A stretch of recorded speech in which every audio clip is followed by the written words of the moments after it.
Hey tout le monde, j'espère que vous allez bien. On se retrouve aujourd'hui dans une toute nouvelle vidéo où on va parler des 10 palettes que je vous conseille pour l'automne-hiver. Donc bien sûr, il y aura des palettes pour tous les budgets, petit prix, gros budget.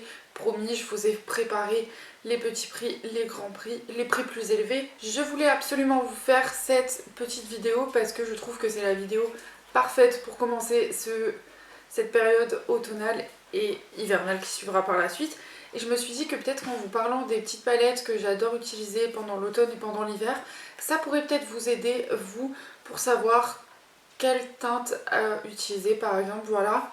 Ou alors quelle palette serait le plus adaptée pour l'automne-hiver. Si ce genre de vidéo vous plaît, je peux vous faire la même chose quand on approchera vers le printemps-été. Comme ça au moins vous pourrez voir un peu les palettes que moi je vous conseille pour le printemps et l'été. Donc on va commencer cette vidéo tout de suite, j'espère que vous êtes prêts, donc c'est parti. Donc première palette dont je voulais vous parler, c'est celle de chez Yves Rocher qui se présente comme ceci, c'est la lande ambrée. Bien sûr je vous mettrai des close-up en photo que dans la vidéo, comme ça vous verrez un peu à quoi elle ressemble, parce que je sais pas si vous verrez correctement. Donc elle se présente comme ceci, donc on a vraiment des teintes marronnées, chaudes, petit violet, voilà. Pour moi c'est une palette qui est bien pour l'automne et pour l'hiver, parce que voilà, c'est vraiment des teintes qu'on aime utiliser dans l'automne-hiver. On aime bien ce qui est réconfortant, ce qui est réchauffant, etc. Donc je trouve que ces teintes sont parfaites. Après je sais que certains aiment utiliser aussi des teintes froides, mais voilà, moi je suis plus dans les teintes chaudes. Donc voilà, après vous verrez, il y a quand même quelques teintes froides, mais voilà. Ensuite, c'est une palette de chez Sleek Makeup, donc c'est la Royal Flush qui se présente comme ceci, donc toujours ces teintes très chaudes. Donc là, tous les marronnés, un petit moutarde très clair, voilà. Les teintes autres un peu aussi réconfortantes, vraiment c'est ce genre de teinte que j'adore utiliser l'hiver, c'est les teintes réconfortantes. Autre palette, c'est la Beauty Bay et la Fiery Matte qui se présente comme ceci. Franchement, pareil, franchement c'est les teintes pour moi parfaites pour l'automne.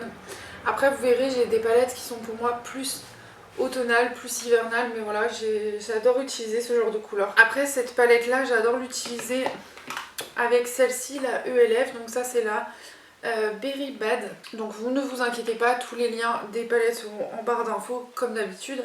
Donc c'est un petit quatuor. Je voulais aussi vous montrer des palettes que vous pouvez embarquer très facilement si vous voulez partir en voyage ou quoi. Et voilà, ce petit quatuor est parfait. Donc ça je l'avais reçu dans une box. Je saurais plus vous dire laquelle, mais voilà, je la trouve nickel et franchement très très bien. Et je vous dis pareil, pour celle-là j'adore l'utiliser l'hiver quand même, l'automne aussi, mais plus l'hiver. J'ai acheté celle-ci chez NYX, c'est les Ultimate Eddy, donc là c'est la Warm Neutral. Je trouvais les couleurs nickel pour un maquillage très très simple, mais en même temps qui reste un peu dans les tons automnales. Donc voilà, franchement parfaite. Et pareil, des fois je la mélange avec celle-ci, donc voilà. Et la palette automnale petit budget parfaite pour moi, je trouve, c'est la Vivid Earth de chez Sephora qui se présente comme ceci. Les petits moutards, les petits kakis, etc. Pour moi c'est vraiment la palette de l'automne en fait, plus automne que hiver. Mais voilà, je l'utilise aussi en hiver. En plus ce qui est bien c'est que vous avez une base pour les yeux. Donc vous ne pouvez plus la trouver sur le site de Sephora, mais j'ai un autre site où je peux vous la retrouver, où elle revient à 20 € et je crois qu'elle sur Sephora elle était vendue plus cher si je me trompe pas.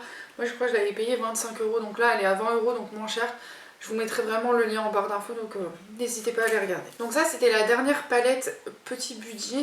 Maintenant on va passer aux palettes pour les plus gros budgets. Donc franchement c'est vraiment les 10 palettes pour moi qui sont parfaites pour la période automne-hiver. Après si vous avez d'autres palettes que vous pensez qui rentrent dans cette catégorie automne-hiver, n'hésitez pas à me dire en commentaire, comme ça au moins ça me permettra peut-être d'avoir des petites idées. Donc l'année dernière Too Faced a sorti cette petite palette là, la Christmas Coffee. Et franchement je trouve les teintes vraiment très jolies pour l'automne et l'hiver toujours. Franchement je vais arrêter de dire ça parce que c'est le thème de la vidéo on va dire. Mais voilà, je trouve que les couleurs sont sublimes. Et j'ai hâte d'utiliser ce petit bleu vert là. Avec les paillettes, je pense qu'il va être sublime pour n'importe quel make-up. Ensuite, pour moi, la reine des palettes de l'automne-hiver, c'est Huda Beauty avec ses petites palettes. Donc là, j'en ai deux. J'ai la Ruby Obsession, que j'adore utiliser dans ces périodes-là. Parce que je trouve que c'est justement l'automne et l'hiver où on va utiliser des couleurs plus foncées. Et je trouve que le rouge, l'été en tout cas, moi je les utilise beaucoup moins. Après ça arrive que je fasse des petits make-up rouges pour rappeler la chaleur, etc. Mais je trouve que ces couleurs-là sont mieux quand même pendant l'automne-hiver. Et pour moi, celle de l'automne par excellence, c'est la Topaz Donc comme vous pouvez voir, elle est un peu abîmée parce que ça fait longtemps que je l'ai et en plus de ça, ce fard là s'est cassé. Mais voilà, c'est vraiment les teintes parfaites. Et alors si vous la mélangez avec la Vivid Earth, franchement nickel. Donc voilà, pour moi c'est vraiment... Huda Beauty c'est un peu la reine de ce genre de palette là. Et la dernière palette dont je voulais vous présenter, c'est la Born to Run de chez Urban Decay qui se présente comme ceci, pardon. Je trouve que c'est une palette qui est pour l'automne-hiver parfaite. Et en plus, il y a quelques couleurs que vous pouvez utiliser en été si vous voulez la mélanger avec d'autres palettes.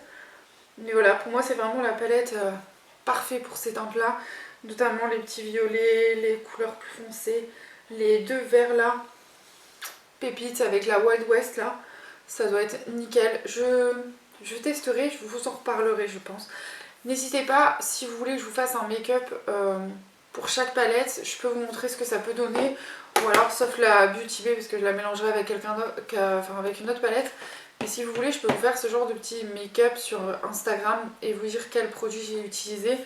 Mais voilà, si vous voulez, je peux vous faire un petit make-up pour chaque palette. Comme ça, au moins, vous pouvez voir un peu quel style de make-up vous pouvez faire. Sachant que je fais à peu près souvent la même chose. Mais voilà, je peux essayer de vous faire ça si vous souhaitez. N'hésitez pas à tout me dire en commentaire, on verra ça ensemble si vous voulez. En tout cas, j'espère que cette vidéo vous aura plu. Dites-moi en commentaire quelle palette si vous pensez en fait que ma sélection de palettes rentre dans cette thématique de l'automne-hiver, ou si vous ajouteriez d'autres palettes, quelle palette justement vous ajouteriez. Est-ce que vous auriez rajouté la Wild West? Dites-moi, parce que j'ai hésité quand même à mettre la Wild West dans ma sélection, mais bon, je suis restée un peu sur des teintes vraiment dans le même style de teinte quoi.